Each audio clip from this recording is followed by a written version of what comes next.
And it's officially recording. So to start with, hello, my name is Diana Rodriguez. I am here on behalf of the Samuel Proctor Oral History Program at the University of Florida. I'm here interviewing author Micki Berthelot Morency.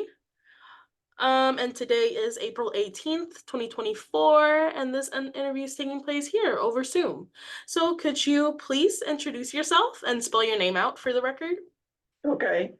My name is Micki Berthelot Morency. It's Micki Berthelot Morency.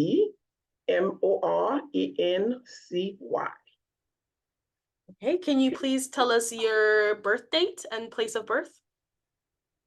Well, I was born in Haiti. Mm-hmm. I'm like in the 60s. So let's just leave it there. I'd rather not say. Oh, that's okay. So I was born in Haiti, but I've actually lived here in the US much longer than I've lived in Haiti. Mm-hmm. Were you raised your teenage years and your childhood in Haiti? Yeah, well, my family came to the US in the 70s. Mm-hmm. So I came in, I actually went to high school up in Boston and college. Mm-hmm. So when I came from Haiti, we landed in Boston. Okay. So, let me turn off my phone.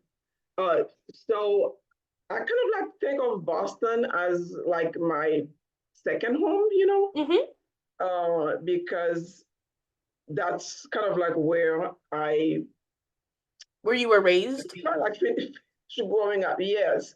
Let me just do this because I don't want the phone to ring. Okay, here we go. So yeah, I mean, I have this funny story that I should tell you. Like when I landed in Boston, it was December. Mm-hmm. Ooh, Coming from snowy. coming from Haiti, or it was like balmy, like 90 degrees. And I had a sundress on, like a pink sundress on, and I had strappy white sandals on with my afro, and people were like staring at me on the plane, and I'm thinking, oh, I must be cute, so that's why they're staring at me. But when I landed and saw ice on the ground, I'm like, oh, they're probably thinking, where is that poor child going dressed like that, in December? So that kind of appeared in my book because I kind of like had to have one of my character have that same experience that I had. Like, what is ice doing on the ground? Like, it should be in a drink or on dead people, like. Yeah. So so that was quite an experience, coming from that climate into this climate, and just to adjust and assimilate into the culture, because Yeah, for sure. it's a totally different culture. Yeah, I totally get it. So we moved from Puerto Rico in 2017 in January, and we arrived to Miami actually, so there was no snow. I've never seen snow. But it was 40 degrees out, and I was like, oh no. But yeah, so you and your family, you guys moved to Boston. Can you tell me a little bit about your family?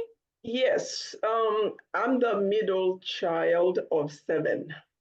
Ooh. Yeah, large family, large Catholic family, I should say. Mm-hmm. Um, so we came here with our parents. Well, both my parents are deceased now, but we came with my parents, like all 7 of us, and so it was like around the time that, I mean, a lot of people were leaving Haiti. I mean, people are still leaving Haiti. That's another story in itself. But you know, but as a child, I mean, I didn't have a say whether I wanted to leave or not. You know what I mean? Mm-hmm. So I had to follow my family, but I was homesick.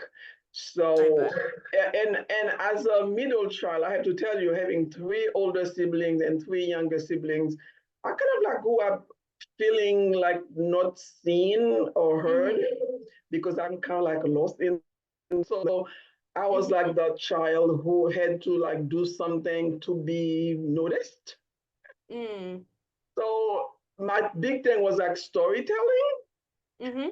because I grew up in a culture where storytelling is really like you probably can identify with that. It's like a mode of communication, a way of sharing information, of educating children. You tell them stories, you know. Mm-hmm. So I would like make the most fantastical stories and scare the living, you know, out of my siblings. And they're like, where did she come up with these stories?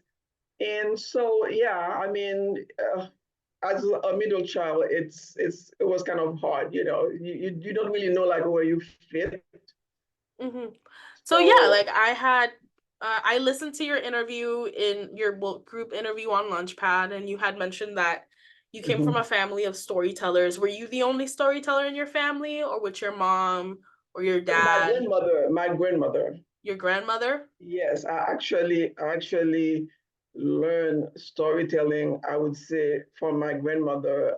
As a child, you know, I mean, we didn't have like electricity. We didn't have, Mm-hmm. you know, I mean, I grew up like in a neighborhood. I call it like a village, you know, Mm-hmm. and so we would gather at night around my grandmother under the big mango tree in the yard. And if it's a moonlit night, if the stars are twinkling, I know we're going to have like one of those, you know, funny, joyful, happy stories. But if Mm-hmm. it's like a gloomy night, that's when, I don't know, she used that opportunity to tell us stories about children who don't obey, children who don't follow what their Mm-hmm. elders tell them, children who don't finish their prayers before they go to sleep, who lie. I mean, like we call it a lugau in my Creole language. It's like the boogeyman. Mm-hmm. So yeah, the boogeyman would swoop down and pick you up. And so I used to always like can tell, okay, tonight is gonna be like one of those stories, you know. So I'll Nice. try to sit like close to her because I'm scared, you know. Yeah, you don't want to Uh, be like in the edges. yeah, Mm-hmm. yeah. So particularly if you had told a little lie during the day, you're like, oh my God, you know, is the boogeyman coming to get me tonight? So, Mm-hmm. yeah, I mean, I've always told stories and I've always been like an avid reader when I discovered books, I should say. Mm-hmm. And but I've always like written in a journal because that's Mm-hmm. always like a great outlet for me. Mm-hmm. You know, when I'm happy, when I'm sad, you know, Yeah. whatever, like I write. So I've always known that I was going to be a writer. I was Yeah. gonna So would you say that your grandmother was one of those initial inspirations into your road into becoming a writer?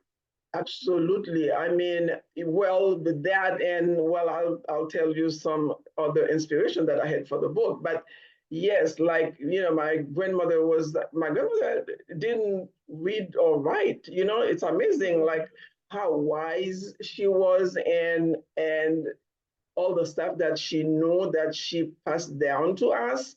I Mm-hmm. mean, I grew up. Well, I should say I was raised by very strong women, Mm-hmm. and my culture, it's tribal. Like I mean, women gather together. I mean, like we Mm-hmm. support each other. Like we understand what it's like to be a woman in that particular culture, right? So my grandmother, I mean, I'm still aspiring to be as strong as she was. Mm-hmm. Um, and my mom. So yeah, I have this. I'm very grateful for that because I feel like I'm the strong woman that I am today because of what these women had taught me. You Mm-hmm. know, sometimes by telling you, sometimes by modeling for you, right? Yeah. Which is honestly the best way to teach children is by modeling for them. So Yeah. uh yes, my grandmother, I wish she was alive to like hold my book, but she's not. I'm sure she's proud of you. I'm Yeah, sure she knows. yeah, thank you. So yeah, you grew up in a big family. You came from Haiti to Boston here. What would you say, like now, what would do you think is one of your favorite childhood memories? Oh, well, if it's from back home, it's the way that my house, my parents' house. Now, you have to understand, like we live in a compound, if you will, where there were a lot of aunties' houses, my Mm-hmm. uncles, a lot of family members lived Yeah. close by. So I was always surrounded by cousins and relatives. So my favorite memories, honestly, is like on Sunday. Sundays were like, and still today, Sunday Sundays like hold a special. There's something special about Sundays because that's the one day that both my parents would be home because they Mm-hmm. both worked, and sometimes I remember, we could go like days we don't see them because they leave early in the morning. Yeah. We get ready for school. Like, my grandmother lived with us, so she would take care of us, get us ready for school. And so Sundays was the one day that I look forward to like all week long. And Mm-hmm. my mom would cook special food and we would spend time with them. They would take us to Sean Mars, which is like the biggest park where they had festivals, and so Mm-hmm. that like stayed with me. And last time I was in Haiti, which was 2015, like because I started going back a few years with a program that I was part of, Mm-hmm. and all of these things like had disappeared, and so I feel like I need to hang on more to the memories of what it was like and Mm-hmm. how happy I was, as a child. Like I tell people all the time, like my family, it wasn't rich at all. Actually, people would say we were poor, but I didn't know that. Mm-hmm. Like you don't know that you're poor because Yeah, when you're a kid, you don't know. yes, because I kind of like had everything that I needed, not Mm-hmm. wanted, but everything that I needed. And honestly, I didn't know what I wanted Mm-hmm. because at that point you just want, if your needs are met, you happy. Mm-hmm. Unlike my children, which is another story. Because they are Americans, they were born here, so yeah. So yeah, like did I read or did I hear? Uh-huh. Well, anyway, you went back to Haiti after you moved here after what, 38 years, 36 almost years. 36 36. years, and Mm-hmm. you're telling me that you went back with this program, Yes. volunteer program. I'm assuming that that's what inspired a lot of your short stories in the Florida Writer, Yes. which Yes. were all very good. I read Oh, the thank three of you. them. Are they Yeah. three? Only three? Um, I don't remember exactly, what I have published, but I mean, I have links to all of my published stories on my website, which is Yes. MickiMorency.com. Yeah. Yeah, and you're right. A lot of the stories like come from my experience, like when I went back home. I mean, Hmm. there's one in particular that kind of like stayed with me that I call Rich Baby, Pooh Baby. That's Yes, like that's the one I that's a was gonna reference now. that's a Yeah. true story. That's a true story, Hmm. and I just couldn't help when I was witnessing it, like because I had given birth to my daughter here, with all the bell and whistles and stuff. Hmm. And then and then you go and then you saw this after so many years. It's Yeah. Yeah. So I mean, it's funny. Regardless how long I've lived here, Diana, it's like I am at my core very Haitian, Yeah. very very Haitian. I mean, I identify. That's my first. I have a lot of identities. As a matter of That's fact, good. I'm flying next month. Next month, I'm flying next week to Iowa because I'm invited by Northern Iowa University, to do a book event. Ooh. Yeah, and I'm also gonna do, a class, and I was like, okay, what should I talk about then? Like, okay, all the different identities that I ended up with by virtue that I left my country where I was just that one thing, and then I became all those different things, because of anyway. Mm-hmm. So, yeah, I mean, it's yeah, my stories definitely reflect, you know, things that I've seen, witnessed, observed, told, Mm-hmm. experienced. Yeah, Yeah. So you mentioned that you came, that your family was Catholic. You were raised in my a Catholic family, family. exactly. And from what I read in another one of your short stories, 500 Steps, is that you kind of fell off from, you were Catholic, but you didn't really go to church, but then you went up this pilgrimage, up this mountain in the steps with a bunch of other people, Yeah, and that you found a sense of calm and the motivation to pursue and find what your own faith means. Like, tell me about going up those steps by first, because that's an arduous journey. I know. Yeah, it's so funny, and I didn't set out to look for those steps because I didn't even know they existed, right? Mm-hmm. So I was with one of my sisters and a friend. So we had just finished a mission on this remote island in Haiti, and I usually, stayed like a couple of days to just explore the countryside.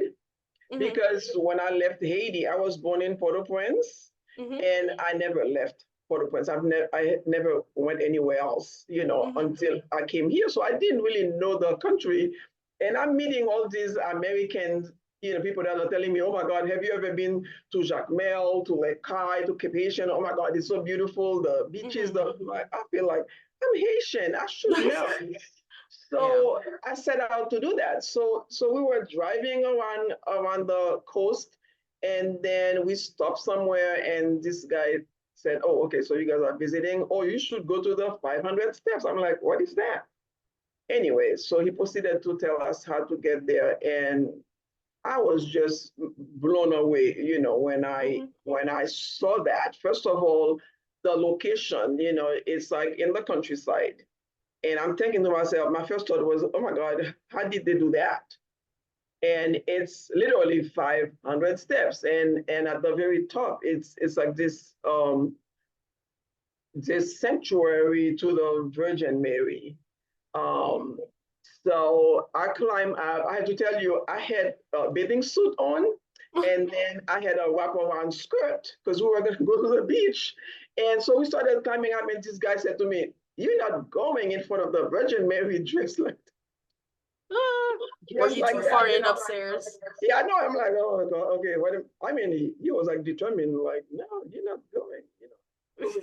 So we went back in the car and get shawls and stuff. Okay, so we covered ourselves, and I made it up there. But as I was climbing the 500 steps, I started talking to this young lady, Mm-hmm. and I wanted to know like her story. I mean, why is she doing it? Why is she doing it? Because I know I was doing it because I was just curious. I wanted to find out what was up there.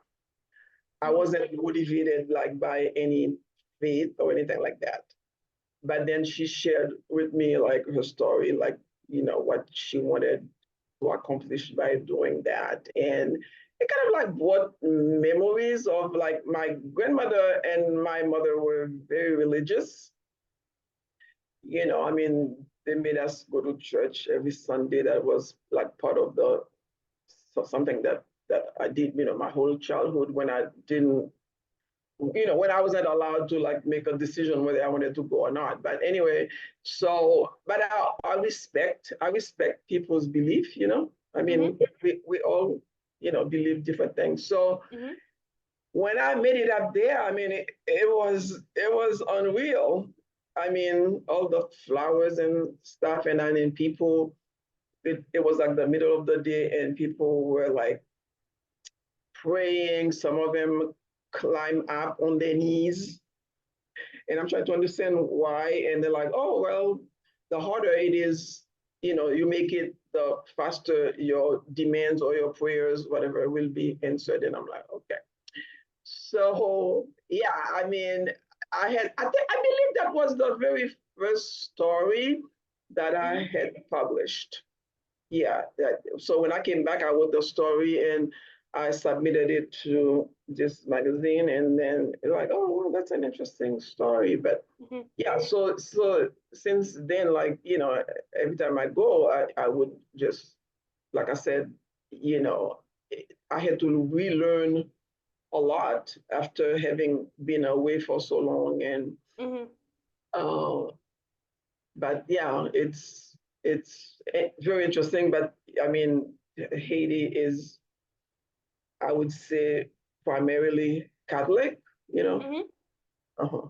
So Yeah. So is this the first short story you had, like the first written piece that you ever published?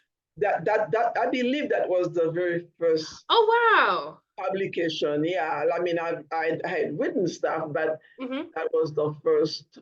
Because when I wrote it, and then I gave it to my husband to read it, and he said, "That's a very interesting story."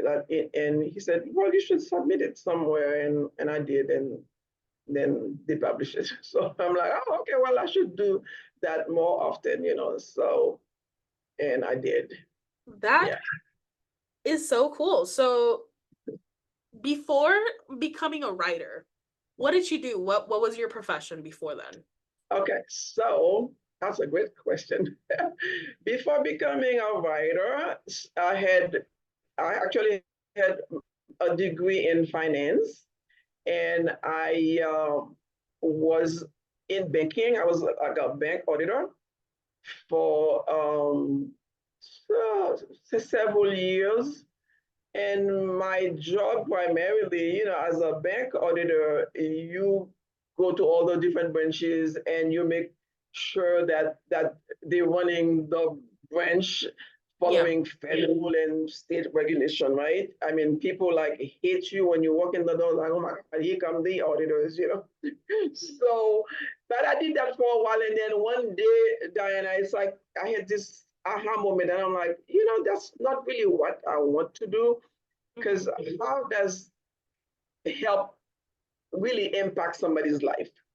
And I grew up again watching my elders, my mom, my aunties, my grandmother, helping people. I mean, sharing with people when they didn't even have enough to share, and they would share. And I used to question that as a child. Why are we giving food to people when we don't even have enough? So, and then my grandmother would tell me, yeah, you should always share. You actually have more than you think you have, because some people don't have any at all. So I kind of like wanted to, okay, switch gears, if you will. And so I went from banking to like social services, and I found my calling. And I have been working in that space for decades. And and honestly, the major inspiration for my debut novel, The Island Sisters, come from my work as a case manager, working at a transitional housing for women and their children. Yeah. Yes, so I did that, and I realized all of the women now, the difference between a transitional house and a shelter, the woman would come in for like 30 days, whereas at a transitional housing, they come for 2 years. And my job was to help them tap into the resources in the community, to help them, kind of like make a plan to like what it is do you want to do? Okay, so and then they were all coming for the most part from a history of abuse, like childhood abuse, like intimate partner abuse, right? So my job was to equip them, empower them to find their voice and fight for what they need and what they want.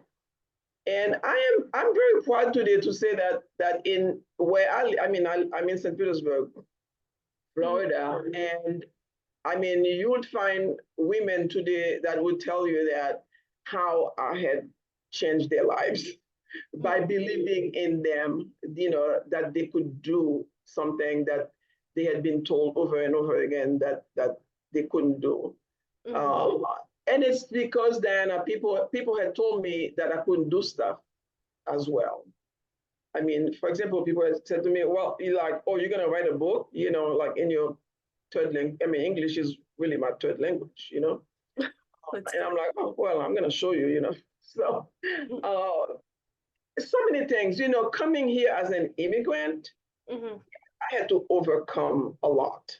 I mean, talking about assimilation, talking about trying to fit in, about to understand like why people don't accept you for like who you are and what you look like, particularly when you come from a society where everybody look like you. You are in the majority, and then all of a sudden you're like in the minority. So that's a major adjustment right there. So yeah, so the inspiration for the book came from all the women that I've known over the years, even as a child, in my neighborhood, I've seen abuse. I've Yeah, seen. so that's a great segue into your debut novel. Could you give us a quick, well, not quick, you can take your time with it. Could you give us a synopsis of what Synopsis, this book yeah. is about? Okay, well, yeah, so without giving anything away, because we want people to go buy the book. No, we Yeah, don't want to so spoil. We don't want to I know. spoil. So the Island Sisters is the story of four women, and they are from Haiti. Two of them are from Haiti. One is from Guam, and one is from St. Thomas. And the reason why I chose these settings is because obviously I'm from Haiti. And then I picked two characters and put them in Haiti because I wanted to show what I call the two Haitis, because one of the characters is from like rural Haiti, and then the other one is from the elite, like very wealthy. Because Diana, so many people have told me here when I tell them I'm Haitian, like, oh, you don't look Haitian. I'm like, so what does a Haitian look like? Or I mean, they get very surprised that there are wealthy Haitian. There are Haitian people like don't need to come here, or Haitian people come fly here for like a facial and a massage, and then fly back home. So I wanted to show that. It was very important for me to show that, and I've been like on book event and book club discussion where people said, "Oh my God, thank you for doing that," because I didn't know that about Haiti. Because all I know about Haiti is like the 2 second soundbite you hear on the news showing, and it's always like showing poor people, right? I mean, it's always something negative. So people have told me like, oh, thank you for doing that. I mean, I've learned so much about Haiti that I didn't know. So, and then I had the privilege of living on the island of Guam and St. Thomas for like several months. So I wanted to showcase those beautiful islands. Um, so like, yeah, those characters, the four characters, and why did I pick four characters, which is kind of ambitious, I was told, as a debut novel, because you know it's not easy. I mean, it's a whole lot easier, obviously, to write a one POV book, right? But so far, I'm told by even authors that, oh my God, you pulled that off so well, because we can always tell who is talking, because the characters are so different. But I wanted to do that because I wanted to show like all the different faces of abuse, like I call it. I wanted to show victims or women. I mean, not only women are victims of intimate partner violence, obviously, but I wanted to show how it shows up, not always in the way that people think.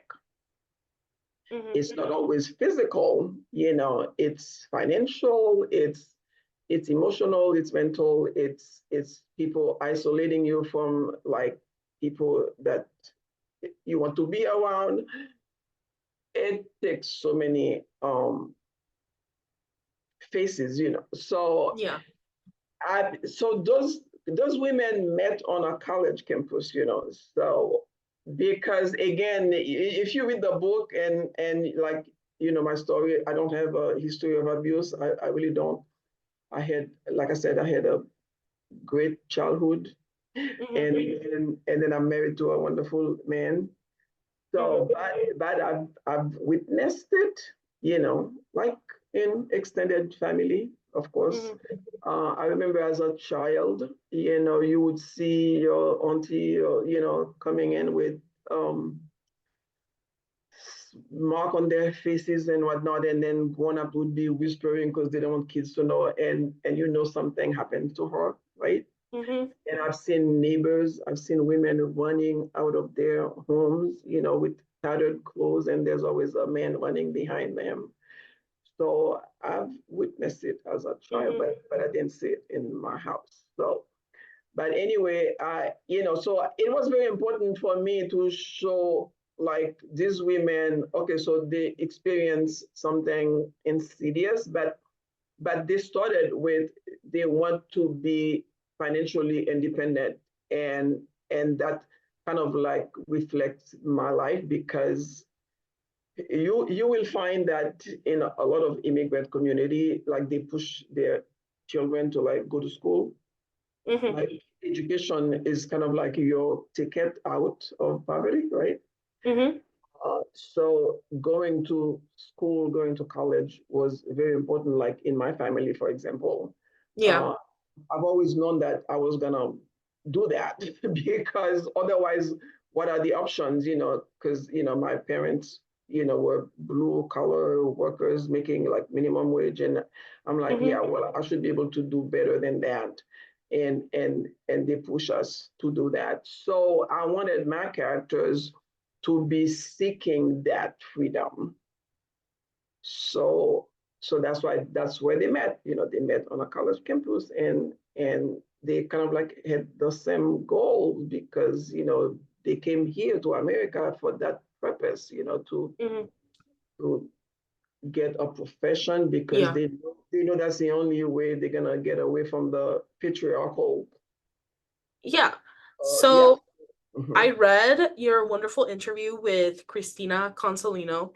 I did my research on you. I prepared for this. You have, and yes, you must have. and you said something that really stuck with me, right? So you said that surviving abuse is not an accomplishment. While you were talking about how there's so many opportunities to accomplish good things. Can you speak more on that? Yeah, okay. Yeah, well, I was talking about because I believe that we all have the right to live with dignity and peace and Mhm. respect. It should be a given. It's not something like we should be grateful that we in a relationship with somebody, and that somebody doesn't beat up on us or whatever. So I want women to have that mind frame that I deserve to have dignity. I mean, like surviving abuse is great. I mean, don't get me wrong, because I'm still working in that space of helping women, formulate a plan to leave. Mhm. And you do have to formulate a plan to leave. So that's great when you do that, but every woman should live with the understanding that they are deserving of everything that everybody else Yeah. is So they're allowed to have. Yes, deserving of so much more. Mhm. absolutely. Like I post something this week, because we're promoting the event I'm doing at Northern Iowa. So like how self love is not selfish. Mhm. I mean, you honestly, you kind of like have to love yourself first, because if you don't, I don't even see how you can learn how to love somebody else. Yeah. And as women, we are wired, right, to think that, oh, we need to give and give and give and don't leave anything for us. Or if there's something left, okay, we get it. Well, no. Uh, Mm-hmm. I mean, in my culture, that's kind of like the way that it is, you know. I mean, No, women, yeah, yeah, and mine as well. yeah, oh my goodness, I've seen, I mean, I had a great dad, you know, I had a wonderful dad. But I saw my mother worked and worked and worked and worked, and she would go without so that we can have that extra pair of shoes, right?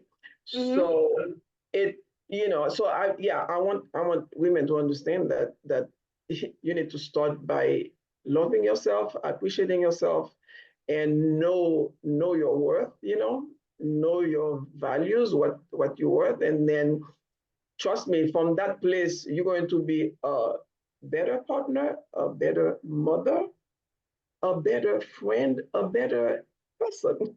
Yeah. Because once you're content, once you're happy with yourself, once you have that self-esteem, which is very important, Mm-hmm.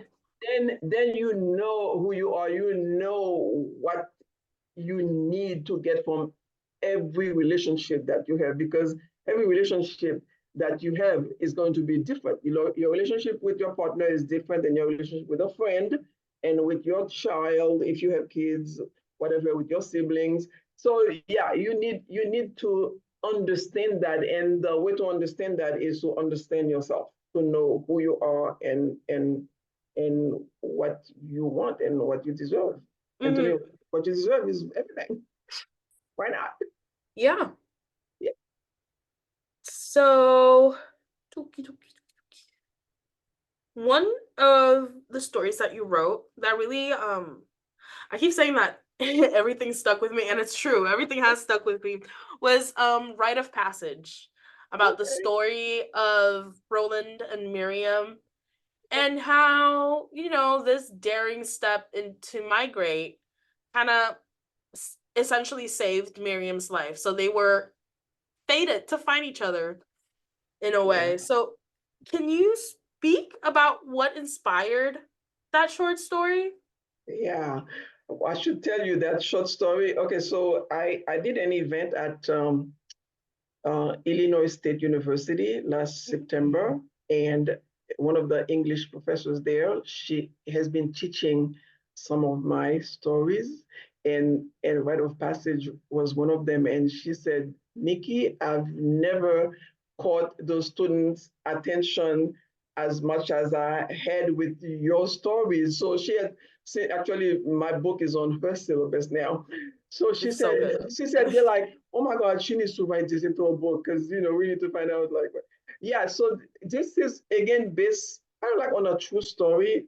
I wrote Hmm. that when I came from a trip from Haiti, and I had met this young man, and he told me that he was planning on making the trip Hmm. because he was like living in a village. There wasn't much of a future for him, Hmm. and so and I was discouraging him because I was just terrified of people getting on a rickety boat, because you just hear all these horrible stories, Yeah. and so I had talked to him because he wanted to know like what life was like here. Is it worth it for him to do that? But he kind of like didn't see any hope of, you know.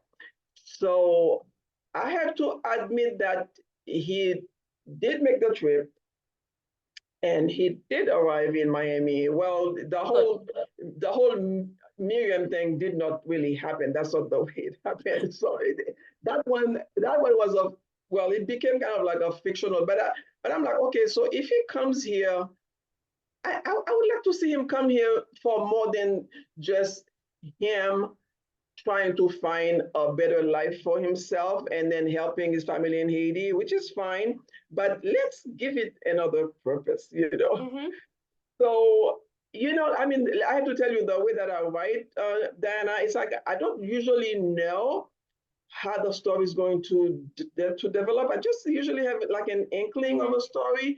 And then I jump on the laptop and then I start writing and I'm like, oh, okay, so how about it's kind of like Me the too. same thing Mm-hmm. with the book with the Island Sisters. People are like, oh, did you know you were gonna have them wear bracelets, like all of them?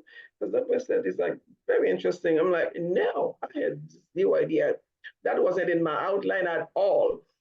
So yeah, I mean, that story with Woolen, it's like, yeah, I want him to come here for more than just I want to go work in the field, and pick oranges, whatever. Mm-hmm. And, so I wanted to give him a greater purpose, if you will. Mm-hmm. Yeah. So amazing. My next question was going to be about your writing process and about how, because everyone has a different experience, right? Like you write several manuscripts, they're all edited, and then after years and years, you finally have a book. How Mhm. was your process with Island Sisters? Okay. Well, believe it or not, the Island Sisters is the very first manuscript I had ever written. And yes, and I wrote it, Diana, thinking, okay, I'm gonna have to put it in the proverbial drawer and write something else.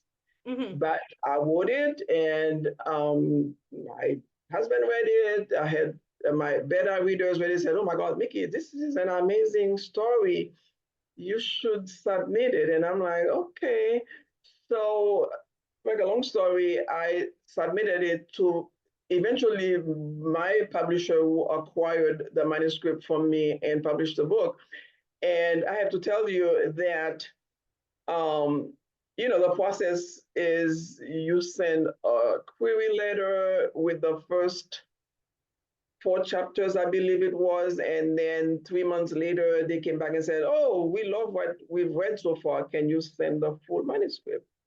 And Mm-hmm. I did. And like, oh, okay, so give us like 90 days. And then, so they called me on the phone and we talked and like, oh boy, we really want to publish the book. And so when the book went to developmental edit after we signed the contract, the first editorial notes that I received, and I was like, oh my God, so nervous there. And I'm like, oh my God, it's gonna be like 20 pages, right? Because I had friends, like I belong to several writers group, and so I talked to a lot of writers and like, oh my God, I just got my editorial notes and it's like 12 pages, 15 pages. I kid you not. I mean, the first comment from the editor was, this is a phenomenal read. And it's a clean manuscript. I had 3 pages of editorial notes. Oh. And yeah, 3 pages and then it was more like, okay, what do you think if about if you change this to that?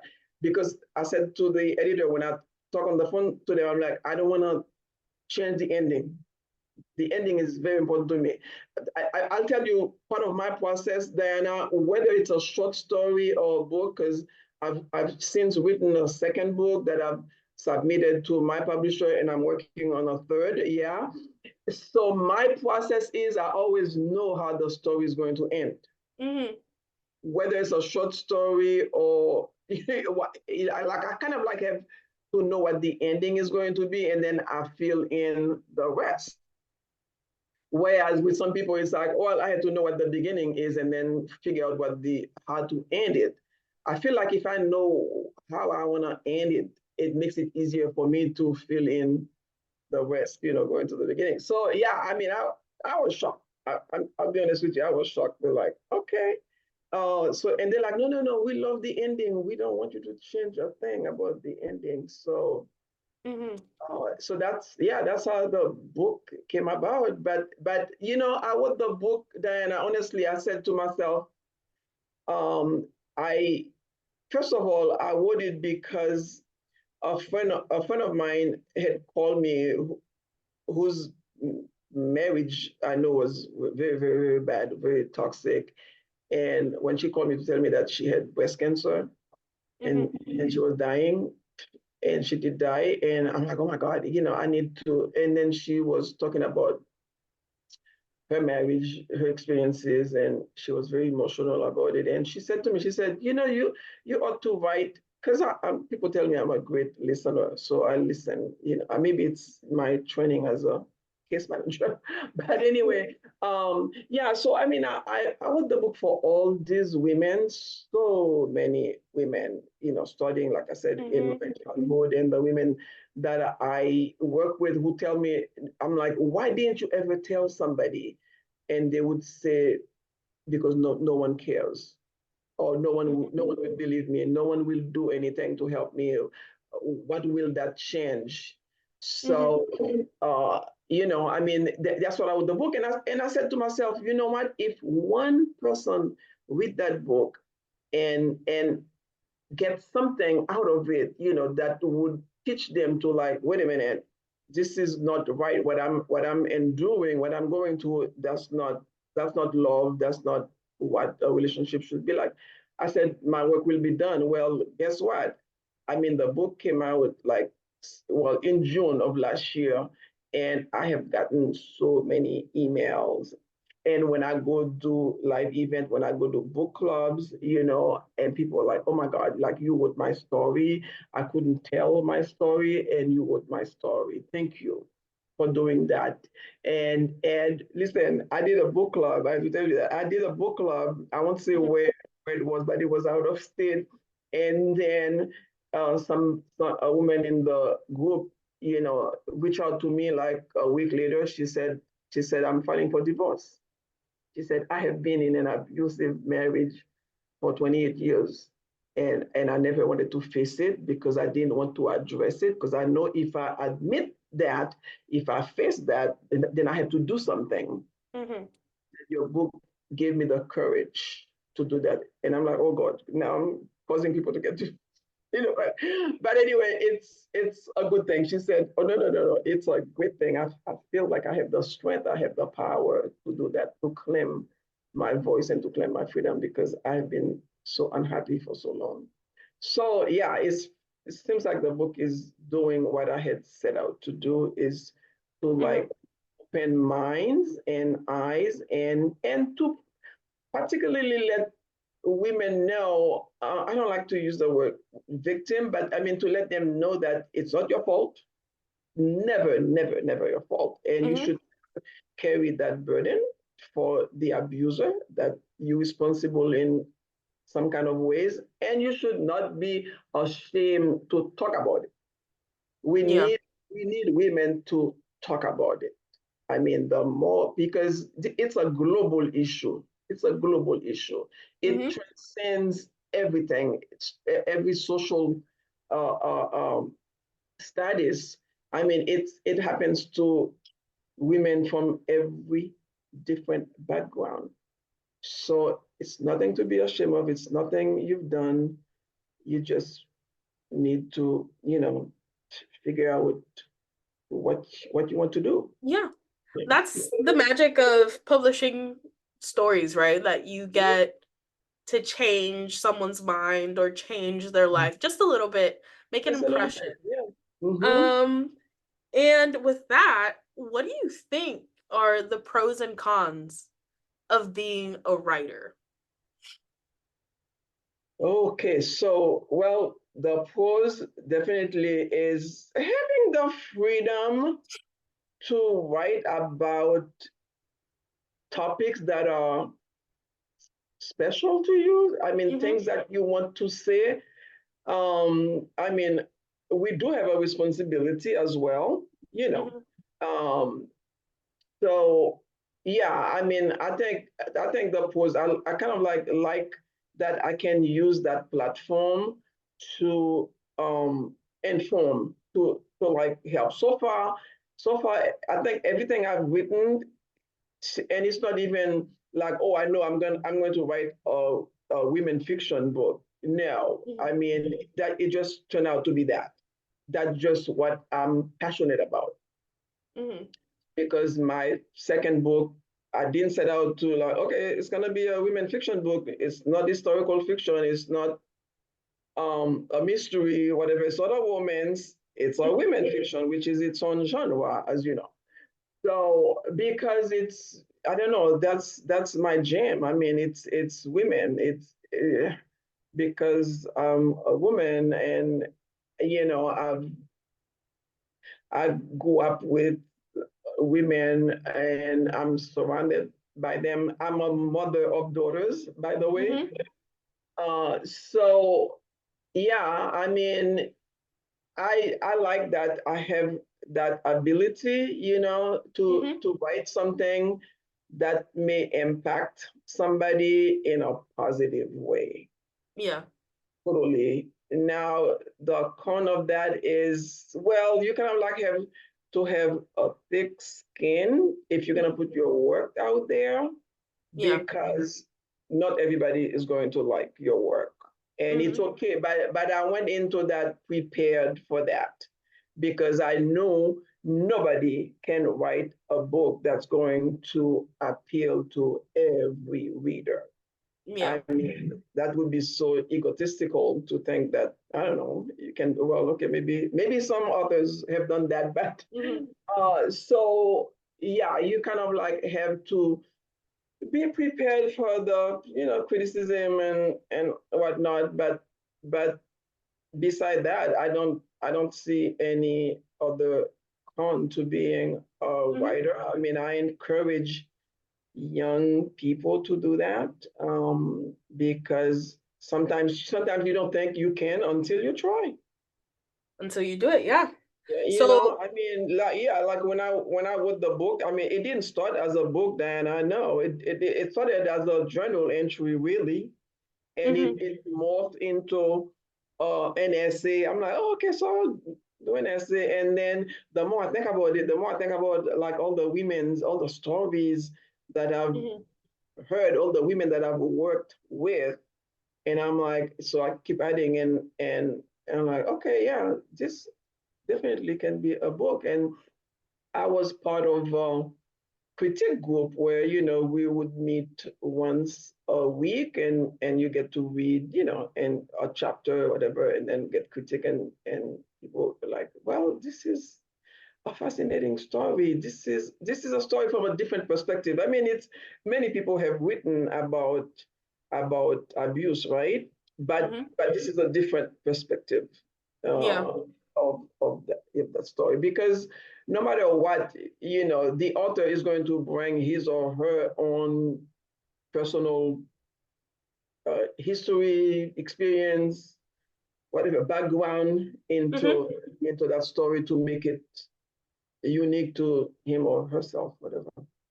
Yeah. Yeah.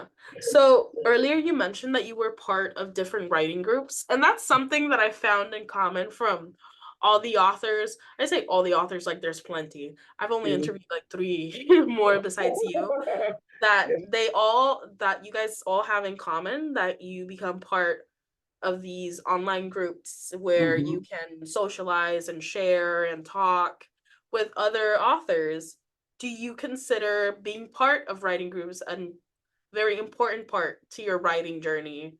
And do you consider them to be a solid support net and a solid net of support? Mhm. Yes, I do, because obviously writing is a very solitary thing to do. Mm-hmm. So you write by yourself. I mean, like I belong to three groups. I mean, three association. One of them is a really, really big one, like over 2,000 members. Oh. And yes, it's an online group, and I've been a member since 2016, and I actually for 2 years was vice president of. I was on the board. I was vice president of diversity and inclusion for that group, Mm-hmm. and so it's very helpful because these are individuals that are doing exactly what you're doing, Mm-hmm. so they can really understand, you know, what you're going through, and there's a wealth of information because you may be facing something that's new to you but somebody else had dealt with and Mm-hmm. have insights into how you can go about it, so you Mm-hmm. don't have to like go through stuff all by yourself trying to figure out everything. When, I mean, and I find writers to be very helpful to each other. There's a hashtag on IG called Writers Supporting Writers. I mean, it's Yes. cool, you know. I mean, we'll read each other's work. Like I've been reading a lot of art, like advanced reader copies for like members who have done the same thing for me and have written like early reviews, which is really good for your book. So I would encourage actually writers, if you, particularly if you plan to publish, to kind of like start building that network because you're going to need it, um, because somebody may know somebody like a lot of the events, for example, that I've been to. Just like if I know of an event, I'll like. Oh, actually, yeah. Well, okay, that group is under that other group. I was gonna say it's 4 group, but like recently, I was at a literary festival at a library locally here, and the librarian asked me like, "Do you know any other local authors? Because I'd like to do a panel." So I'm like, "Oh, sure, I do," and just email a couple of like, "Oh my God, great, thank you." And same thing, like they'll call me like, "Okay, Micki, there's this festival in this town, so do you want to share a table?" You know what I mean? So yeah, I would definitely encourage writers, if you're going to go public and you want your book, you want the visibility, to kind of like, yeah, get with some people that are doing the same thing, because 99% of the time people are very willing to help Yeah. share information and point you in the right direction. Yeah. Yeah. So I it's love going to like conferences and hang out with writers. Like, well, I'm going to one in June. Yeah, so I'm excited, looking forward to that. And yeah, and yeah, most recently you were at the Miami Book Fair. I was at the Miami Book Fair. That's Yeah, how that's actually how I found you, because I was there were you to really? to record some book presentations, Okay. and unfortunately I missed yours, but that's how I found your name and you, and now See, we're here. see, I know, yeah. Oh my God, I was on the same panel with Edwidge Dantica, right? You know who she is, Oh right? yeah, I'm reading to her work now. Yeah. She's awesome. Yeah, she's great. So yeah, I was on the same panel with her. We like represented Haiti, and then I was on another panel for Caribbean literature with authors from Jamaica, from other Caribbean countries. That was awesome. Yeah. Yeah. So. So yeah, we're nearing the end of our interview. So to wrap up, Mhm. um, one final question would be, what advice would you give young you? Oh my goodness, that's a great one, Diana. Well, I would tell my young me, boy, don't be so stressed about fitting in, Mm-hmm. you know, pleasing everybody, because you're never going to accomplish that. Um, I mean, I was the child. Well, yeah, I mean, I'm not average. I'm 5'10", right? Mm-hmm. I was 5'10", like when I was 12 or 13. I kid Oh. you. Yes. I mean, I was. It's like it's overnight. So anyway, I mean, needless to say, I wanted to be average. I was the tallest in the class. I was the tallest, and I didn't like that. Well, guess what? My God, I would not take like anything of like the way that I look now, Mm-hmm. because I've embraced all of me. I love all of me. Mm-hmm. So I would have told my teenage self, yeah, honey, don't worry about it. It's gonna be just fine. That's I mean, amazing. you are who you are. Just love it, embrace it, and everything gonna be fine. Yeah. And sure enough, so Well, everything's yeah. fine. It's all Well, good. thank you so much for agreeing to be interviewed by me. This is gonna be a wonderful addition to the collection. Thank you. Um, and yeah, I'll stop recording. Okay.